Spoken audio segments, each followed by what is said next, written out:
రీసెంట్గా జగన్మోహన్ రెడ్డి గారు ఒక నేషనల్ ఛానల్కి ఇంటర్వ్యూ ఇచ్చారు సార్. ఆయన ఇప్పుడు మీరు ఇలా అంటుంటే తిరిగి రామంటుంటే నాకు ఆయన మాట్లాడిన మాట ఒకటి గుర్తొస్తుంది.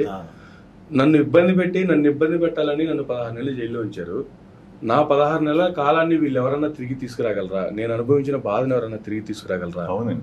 ఆయన ఆ డైలాగ్ పడితే నిజంగా ఆయన మాట్లాడుతున్నప్పుడు ఎంత బాధపడి ఉంటే, ఎంత ఆవేదన ఉంటే అలాంటి మాటలు మనసులో స్పెషల్ రూమ్ అడగలేదు, ఏసీ అడగలేదు, అవును, ఇంకో పేపర్లో ఏం అడగలేదు. అసలు ఆయన ఎలా ఉన్నాడో ఏంటి ఎవరు పట్టించుకోలేదు.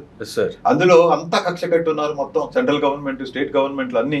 అవును, ఎలా హింసించాలి, ఎంతవరకు కుంగదీయాలా అని. ఆ పాత వీడియోలు ఇప్పుడు చూశానండి, నిన్న మొన్న. ఆయన భలే చేస్తూ ఉంటారు ఈ దేవుడి దేవుల. థ్యాంక్స్ టు సోషల్ మీడియా కానీ మీలాంటి వాళ్ళకి కానీ. పాత వీడియోలో వాళ్ళ నాన్నగారు ఏదో ప్రోగ్రామ్కి వెళ్తే ఈయన కూడా వెనకాల ఉన్నాడు, ఫ్యామిలీ మొత్తం, షర్మిల వీళ్ళంతా ఉన్నారు కళ్ళజోడులో అవన్నీ పెట్టుకుని. ఇది లో ప్రొఫైల్, చాలా దూరంగా తండ్రికి నడుస్తూ ఉంటాడు.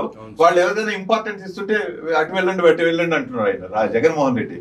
ఏదో వంది మా కథలు ఉండాలి, మా నాన్న ఇదని నేను ఇది అని ఇలా ఛాతీ ఎగరేసుకుంటూ నడవడం కాదు.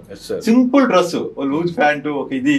అసలు సీఎం కొడుకులా కూడా ఉండేవాడు కాదు ఆయన. ఇప్పుడు కూడా సింపులే, చాలా సింపుల్ సిటీ.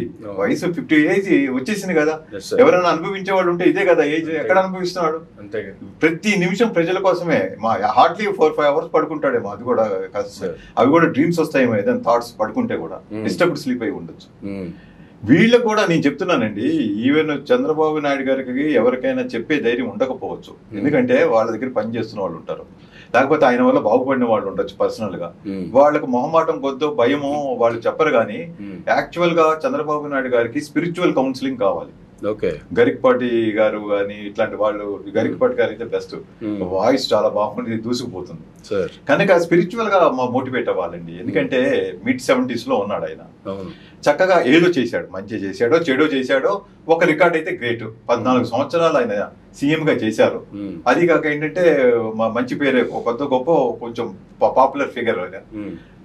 అలాంటి ఆయన చక్కగా ఇప్పుడు స్పిరిచువాలిటీలోకి వెళ్తే ఎంత రెస్పెక్ట్ ఉందండి. శాశ్వత జీవితం బాగుంటుంది. ఆయన ఒకవేళ ఈ శరీరం వదిలి వెళ్ళిపోయినా ఆ సోలికి ఒక రెస్ట్ ఉంటుందండి, ఒక ఇది ఉంటుంది. ఎవరు తిట్టుకునే వాళ్ళు తగ్గిపోతారు.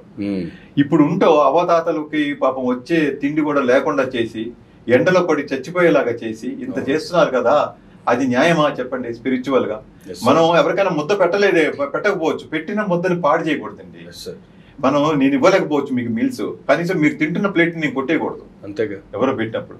అది చాలా బాధ కలిగిందండి నిజంగా. 30-35 వేలు ఎంతమంది రోడ్డు మీద అలా ఉండి పడిపోయారు, కళ్ళు తిరిగి చచ్చిపోయారు. అవును సార్, వాళ్ళు పట్టించుకునే వాళ్ళు ఎవరు చెప్పండి?